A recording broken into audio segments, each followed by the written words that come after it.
Hi friends, मैं हूं आपका अपना रमता जोगी। और आज मैं आपको अमृत बिंदु उपनिषद के श्लोकों का चर्चा करने जा रहा हूं आपके साथ। अमृत बिंदु उपनिषद 5 बिंदु उपनिषदों में से एक है और यह इन पांचों में सबसे महत्वपूर्ण माना जाता है। मन की प्रकृति और उसके तरीकों के बारे में बताता है जो इसे भौतिक वस्तुओं से जोड़ता है। मन ही मोक्ष और बंधन का कारण है, इसे यह स्पष्ट करता है। पहले श्लोक में यह बताता है कि मन के दो प्रकार हैं, शुद्ध मन और अशुद्ध मन, जिसमें इच्छाओं कामनाओं के संकल्प उत्पन्न होते हैं वह अशुद्ध मन है, और जिसमें इन समस्त इच्छाओं का सर्वथा अभाव हो गया है वही शुद्ध मन है। मन ही सभी मनुष्यों के बंधन एवं मोक्ष का प्रमुख कारण है। विषयों में आसक्त मन बंधन का और कामना संकल्प से रहित मन मोक्ष का, मुक्ति का कारण कहा गया है। यह दूसरा श्लोक था। तीसरे श्लोक में बताते हैं, विषय भोगों के संकल्प से रहित होने पर इस मन का विलय होता है। अतः मुक्ति की इच्छा रखने वाले साधक अपने मन को सदा ही विषयों से दूर रखें। इसके अनंतर जब मन से विषयों की आसक्ति निकल जाती है तथा वह हृदय में स्थिर होकर उन्मनी भाव को प्राप्त हो जाता है, तब वह उस परम पद को प्राप्त कर लेता है। आगे के श्लोक में कहा गया है कि भोगों के संकल्प से रहित होने पर ही इस मन का विलय होता है। अतः मुक्ति की इच्छा रखने वाले साधक अपने मन को सदा ही विषयों से दूर रखे। इसके अनंतर चौथे श्लोक में बताते हैं कि मनुष्य को अपना मन तभी तक रोकने का प्रयास करना चाहिए जब तक कि वह हृदय में विलीन नहीं हो जाता है। मन का हृदय में लीन हो जाना ही ज्ञान और मुक्ति है। इसके अतिरिक्त और जो कुछ भी है वह सब ग्रंथ मात्र का विस्तार ही है। यानी कि मन है तो संसार है, संसार है तो मन है, और मन का विलय कर उन्मनी अवस्था को प्राप्त करना है। मन को हृदय में विलय कर देना है और उन्मनी अवस्था को प्राप्त हो जाना है। मन का हृदय में लीन हो जाना ही ज्ञान और मुक्ति है। छठे श्लोक में बताते हैं, जब चिंतनीय और अचिंतनीय का उस के समक्ष कोई अंतर न रह जाए तथा दोनों में से किसी के प्रति भी मन का पक्षपात भी न रह जाए, तब साधक ब्रह्म को प्राप्त कर लेता है। सातवें श्लोक में साधक को स्वर अर्थात प्रणव के द्वारा व्यक्त ब्रह्म की अनुभूति करनी चाहिए तथा इसके पश्चात अस्वर द्वारा प्रणव से अतीत अव्यक्त ब्रह्म का चिंतन करें। प्रणवातीत उस श्रेष्ठ पर ब्रह्म की प्राप्ति भावना के माध्यम से भाव रूप में होती है, अभाव रूप में नहीं। अगले श्लोक में कहा जाता है कि वह ब्रह्म कलाओं से रहित, निर्विकल्प, निरंजन अर्थात माया और मल से रहित है। वह ब्रह्म मैं हूँ। इस प्रकार जानकर मनुष्य निश्चित ही ब्रह्ममय हो जाता है। अगले श्लोक में बताया गया है, निर्विकल्प, अनंत रहित, हेतु और दृष्टांत से शून्य, प्रपंच से रहित, अनादि, परम, कल्याणमय पर ब्रह्म को जानकर विद्वान पुरुष स्वयमेव मुक्त हो जाते हैं। 10वें श्लोक में कहते हैं, न निरोध है न उत्पत्ति है, अर्थात न प्रलय है न उत्पत्ति है, न बंधन है न ही मोक्ष साधकता है, न मुक्ति की इच्छा है और न ही मुक्ति है। इस तरह का निश्चय होना ही परमार्थ बोध अर्थात वास्तविक ज्ञान है। 11वें श्लोक में शरीर की इन तीनों जागृत, स्वप्न और सुषुप्ति अवस्थाओं में एक ही आत्म तत्व को संबंध मानना चाहिए। यानी कि आप तीनों अवस्थाओं में, जागृत, स्वप्न और सुषुप्ति अवस्थाओं में एक ही आत्म तत्व को देखें। जो भी व्यक्ति इन तीनों अवस्थाओं से परे हो गया है अर्थात तुरीय अवस्था को प्राप्त हो गया है, उस व्यक्ति का दूसरा जन्म फिर नहीं होता है।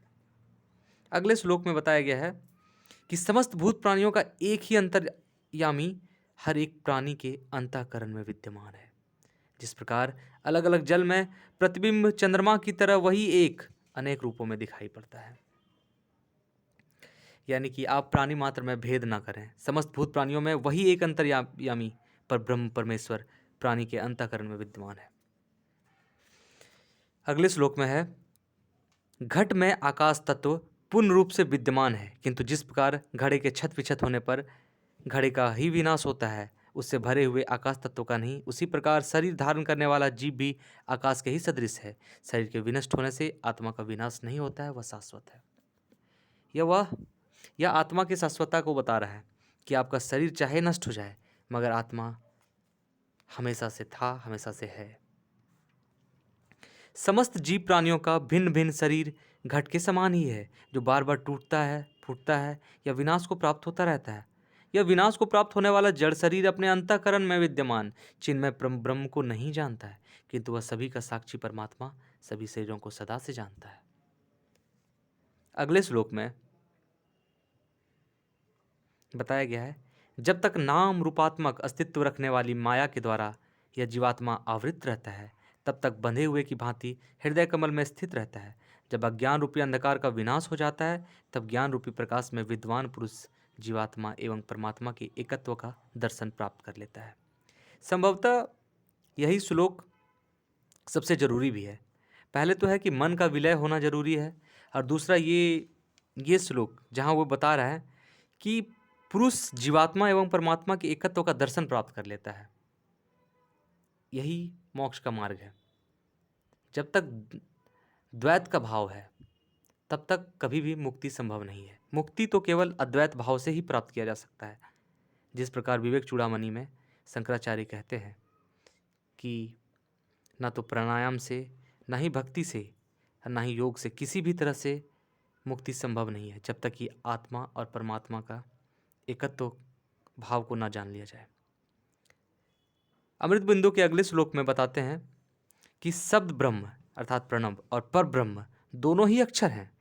इन दोनों में से जिस किसी एक के छीन होने पर या जो अक्षय की स्थिति में बना रहता है, वह पर ब्रह्म ही वास्तविक अक्षर है। विद्वान पुरुष यदि शांति चाहते हो तो उन्हें उस अक्षर रूप पर ब्रह्म का ही चिंतन करना चाहिए। अगला श्लोक, दो विद्याएं जानने योग्य है। प्रथम विद्या को सब ब्रह्म और दूसरी विद्या को पर ब्रह्म के नाम से जाना जाता है। सब ब्रह्म अर्थात वेद शास्त्रों के ज्ञान में निष्णात होने पर विद्वान मनुष्य पर ब्रह्म को जानने की सामर्थ्य प्राप्त कर लेता है। अगला श्लोक, ज्ञानी मनुष्य को चाहिए कि ग्रंथ के अभ्यास करने के पश्चात उसमें निहित ज्ञान विज्ञान को ग्रहण कर ले, तदनंतर ग्रंथ को त्याग कर दे। ठीक उसी भांति जैसे कि धान्य अन्न को प्राप्त करने वाला व्यक्ति अन्न तो प्राप्त कर लेता है, लेकिन पुआल को छोड़ देता है।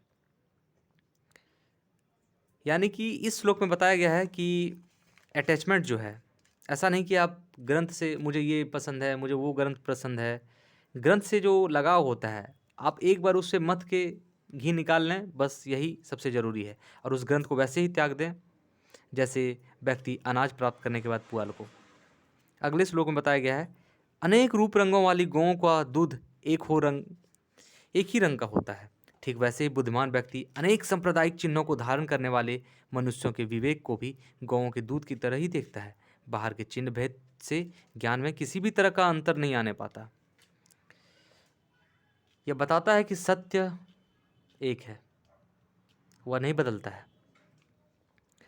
जिस प्रकार दूध में घी मूल रूप से छिपा रहता है, उसी तरह प्रत्येक वाणी के अंतःकरण में विज्ञान अर्थात चिन्मय ब्रह्म स्थित रहता है।